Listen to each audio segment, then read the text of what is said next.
कौन सी दवाइयाँ हैं जो ज़्यादा एलर्जी कराती है, मतलब उस दवा को लेने से शरीर में एलर्जिक रिएक्शन होने लगता है। तो जो कॉमन दवाइयाँ हैं उसमें एक तो है एंटीबायोटिक। एंटीबायोटिक मतलब कि जो बैक्टीरिया वायरस को मारने के काम आती है। बेसिकली एंटीबायोटिक तब बोलते हैं जब बैक्टीरिया को मारने काम आए, और एंटी माइक्रोबियल मतलब बैक्टीरिया वायरस फंगस को मारने काम आए। तो आपके शरीर में अगर इन्फेक्शन हो रहा है और एंटीबायोटिक वगैरह इसलिए लिखी जा रही है तो एलर्जी होने की संभावना रहती है। इसलिए अगर कभी किसी एंटीबायोटिक से एलर्जी हो तो उसको नोट कर लें और अपने डॉक्टर को जरूर बताएं। स्पेशली जो पेनिसिलिन ग्रुप की दवाइयाँ होती हैं, पेनिसिलिन एक ग्रुप है दवाइयों का, उसमें एलर्जी काफ़ी देखी जाती है। मतलब अप टू 10% लोगों में देखा गया है कि कोई ना कोई पेनिसिलिन ग्रुप की दवाइयों से एलर्जी हो सकती है। तो जैसे पेनिसिलिन है या एमॉक्सिसिलिन है या सिफेलोस्पोरिन भी उसी से मिलता जुलता ही ग्रुप है, उन दवाइयों से भी एलर्जी हो सकती है। तो पहले नंबर पे है एंटीबायोटिक। दूसरी है दर्द की दवाइयाँ जिसको हम लोग पेन किलर बोलते हैं। पेन किलर भी कई तरह के हो सकते हैं, उसमें एनसेड्स बोलते हैं, non steroidal anti inflammatory drug. उसमें जो एस्प्रिन है या आइबुप्रोफेन है या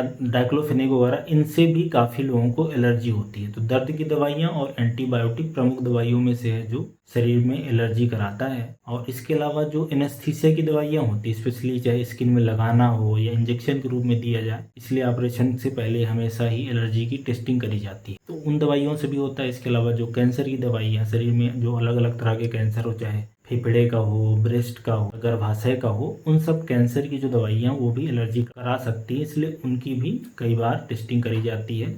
और एलर्जी हो सकती है ब्लड प्रेशर की दवाइयों से। ब्लड प्रेशर में एक ग्रुप होता है जिसको हम लोग बोलते हैं ACE इनहिबिटर, रेमिप्रिल वगैरह, उन दवाइयों से भी कुछ लोगों को एलर्जी देखने को मिलती है। और एलर्जी हो सकती है, दवा तो किसी भी ग्रुप की हो, पर उसके अंदर जो चीज़ें डली हुई हैं, जो एडिटिव चीज़ें डली हुई हैं, उनके किसी कंपाउंड से एलर्जी हो सकती है। तो बेसिकली होगा क्या कि आपने दवा शरीर में आपके गई और आपका जो इम्यून सेल्स है उसने उस दवा को बाहर का फॉरेन एलर्जन समझ ली और ज़्यादा इम्यून सेल्स बन गए। उससे शरीर के अंदर कुछ तरह के केमिकल्स हैं वो निकलते हैं और फिर शरीर में वेसोडाइलेशन होना, सेल्स का होना, फ्लूइड का बढ़ जाना, ये सारी समस्याएं होती हैं। तो दवा ली आपने और दवा का रिएक्शन हुआ, एलर्जी हुई, स्किन में आपके रैसेस आ गए, पित्ती निकल आई, उसमें तेज खुजली हो रही है, कुछ लोगों के मुंह के अंदर सूजन हो जाए, जबान में, होठों में सूजन हो जाए, सांस लेने में दिक्कत हो जाए, तो ये सब एलर्जिक रिएक्शन की कंडीशन होती है। कुछ लोगों में ये खतरनाक भी हो सकती है, जानलेवा भी हो सकती है। तो अगर आपको एलर्जी कभी समझ में आए किसी दवा से तो तुरंत ही डॉक्टर से संपर्क करें, दवा को बंद करना है। कुछ एंटी एलर्जिक दवाइयाँ हैं जैसे एंटीहिस्टामिनिक या स्टेरॉइड वगैरह, ये सब भी दी जाती हैं। बहरहाल ये जो कॉमन दवाइयाँ हैं कि इन दवाइयों के कारण एलर्जी ज़्यादा हो सकती है।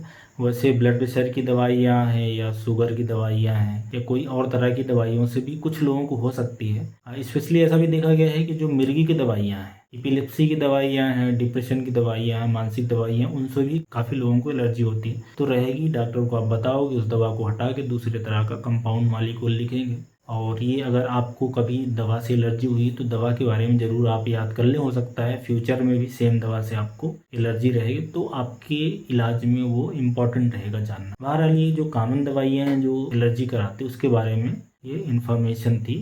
उम्मीद है वीडियो ये हेल्पफुल रहेगा।